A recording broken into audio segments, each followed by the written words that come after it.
Ukraine युद्ध से सबक लेते हुए ताइवान के लोगों ने जंग छिड़ने के हालात में चीन के हमलों से निपटने की तैयारी शुरू कर दी है। उन्हें आशंका है कि रूस ने जो यूक्रेन के साथ किया वही चीन उनके देश के साथ कर सकता है। और इसीलिए ताइवान में लोगों ने सेना की यूनिफॉर्म पहनकर जंग में इस्तेमाल होने वाले हथियार चलाने की ट्रेनिंग लेनी शुरू कर दी, जिसके लिए वहां के रिहायशी इलाकों की पार्किंग में कैंप लगे नजर आए, जिन्हें देखकर एक बार तो ऐसा लगा कि जैसे वहां कोई बड़ी मिलिट्री ड्रिल चल रही हो।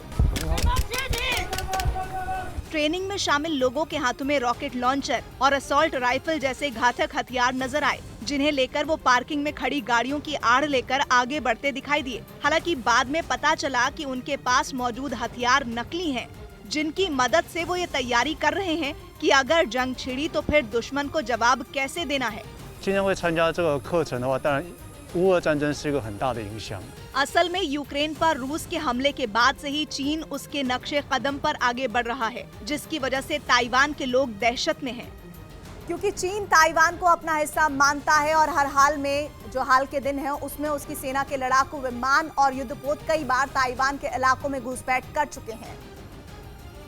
और ऐसे में ताइवान को डर है कि चीन की ओर से हमला होने पर उनकी सेना कमजोर साबित हो सकती है, क्योंकि चीन के 10 लाख से ज्यादा सैनिकों की तुलना में ताइवान की सेना में महज 88,000 सैनिक हैं। वहीं टैंकों के मामले में भी ताइवान चीन से काफी पीछे है। जहां चीन के पास 6,000 से ज्यादा टैंक हैं, तो ताइवान के पास सिर्फ 880 टैंक हैं। जबकि चीन की वायुसेना भी ताइवान की वायुसेना से कई गुना मजबूत है। चीनी सेना के बेड़े में 1600 लड़ाकू विमान मौजूद हैं, जिनको टक्कर देने के लिए ताइवान के पास महज 400 फाइटर जेट हैं। लेकिन यूक्रेन ने रूस को कड़ी टक्कर देकर दिखा दिया है कि युद्ध में बड़ी सेना ज्यादा मायने नहीं रखती, और यूक्रेन के इसी जज्बे ने ताइवान के लोगों को हौसला भी दिया। क्योंकि रूसी सेना ने जंग की शुरुआत में ही यूक्रेन के कई शहरों की घेराबंदी कर ली थी और उन पर कब्जे के लिए ताबड़तोड़ हमले भी बोले थे। लेकिन शहरी इलाकों में यूक्रेन के लोगों की मदद से ज़ेलेंस्की की सेना ने उन्हें पीछे हटने के लिए मजबूर कर दिया था। यूक्रेन की इसी रणनीति से सबक लेते हुए ताइवान के शहरी इलाकों में भी लोगों को जंग के लिए तैयार करने का अभियान शुरू कर दिया गया, जिसके जरिए लोगों को हथियार चलाने की ट्रेनिंग देने के साथ ही हमले में घायल लोगों की मदद करने के तरीके भी सिखाए जा रहे हैं। और ताइवान को लगता है कि इसका उसे जंग छिड़ने पर फायदा भी मिलेगा, क्योंकि ताइवान के शहरी इलाकों की संख्या 2 करोड़ से ज्यादा है और एक सर्वे के आधार पर दावा किया गया है कि 60% से ज्यादा लोगों ने युद्ध की ट्रेनिंग लेने में दिलचस्पी दिखाई है, जिसकी गवाही चीन से निपटने की तैयारी के लिए लगाए जा रहे शिविरों ने भी दी, जिनमें बड़ी संख्या में महिलाएं भी शामिल नजर आई। दावा किया गया कि पिछले कुछ दिनों में ट्रेनिंग लेने वालों की संख्या करीब 4 गुना बढ़ चुकी है। और खबर है कि ताइवान सिर्फ अपने देश के लोगों को ही युद्ध के लिए तैयार नहीं कर रहा, बल्कि युद्ध से सीख लेने के लिए उनके कई सैनिक भी यूक्रेन में रूसी सेना के खिलाफ लड़ रहे हैं।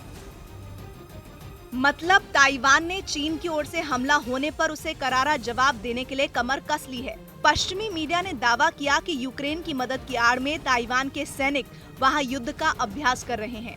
यानी एक ओर ताइवान अपने नागरिकों को जंग के लिए तैयार करने में जुटा है, तो दूसरी ओर वो अपने सैनिकों को भी एक तरह से युद्ध का अभ्यास करवा रहा है। और दावा ये भी है कि यूक्रेन युद्ध से मिले सबक के बाद अमेरिका की तरफ से मिले भरोसे ने भी ताइवान को काफी मजबूती दी है। क्योंकि हाल ही में जो बाइडेन ने साफ किया था कि अगर चीन ताइवान पर हमला करता है तो अमेरिका भी मिलिट्री एक्शन लेगा। क्योंकि हाल ही में बाइडेन ने साफ किया था कि अगर चीन ने ताइवान पर हमला किया तो अमेरिका भी मिलिट्री एक्शन लेगा। हालांकि ताइवान को लेकर चीन का विवाद पुराना है। चीन ताइवान को अपना ही एक प्रांत मानता है। उसका मानना है कि एक दिन ताइवान उसका हिस्सा बन जाएगा, जबकि ताइवान खुद को एक स्वतंत्र देश मानता है।